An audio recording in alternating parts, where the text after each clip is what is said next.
আজ যে রেসিপিটা শেয়ার করছি সেটা অ্যাকচুয়ালি গ্রিক স্যালাড, তবে আমি একটু কারি টাইপস বানাচ্ছি। তার জন্য এখানে যাবতীয় যা যা লাগবে সব কিছু রেডি করে নিয়েছি কেটে। প্রথমে কড়াই দিলাম একটু সাদা তেল, অলিভ অয়েল হলে ভালো হয়, আমার কাছে ছিল না। তার মধ্যে দিলাম 3 রকমের ক্যাপসিকাম, পেঁয়াজ, একটু নাড়াচাড়া করে নিয়ে অ্যাড করলাম জুকিনি, একটু নুন আর অরিগানো অ্যাড করলাম, দিয়ে আবারও ভালো করে একটু মিশিয়ে নিয়ে এবার এটাকে ঢাকা চাপা দিয়ে মিনিট 5 কুক হতে দেব। ঢাকনা খুলে অ্যাড করলাম চেরি টমেটো আর কেটে রাখা অলিভ, অ্যাড করলাম সামান্য মধু। সব কিছু যখন ভালো করে রান্না হয়ে যাবে গ্যাস অফ করে শেষে দেব স্যালাড চিজ। এটা গ্রিক স্টাইল স্যালাড চিজ, এর পরিবর্তে তোমরা ফেটা চিজও দিতে পারো। এরপর দেব বেশ খানিকটা অরিগ্যানো।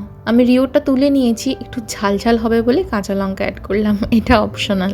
এই রান্নাটা আমি রিসেন্টলি লন্ডন গিয়ে দাদার বাড়িতে বৌদির হাতে ট্রাই করেছি, আমার খুব ভাল লেগেছে।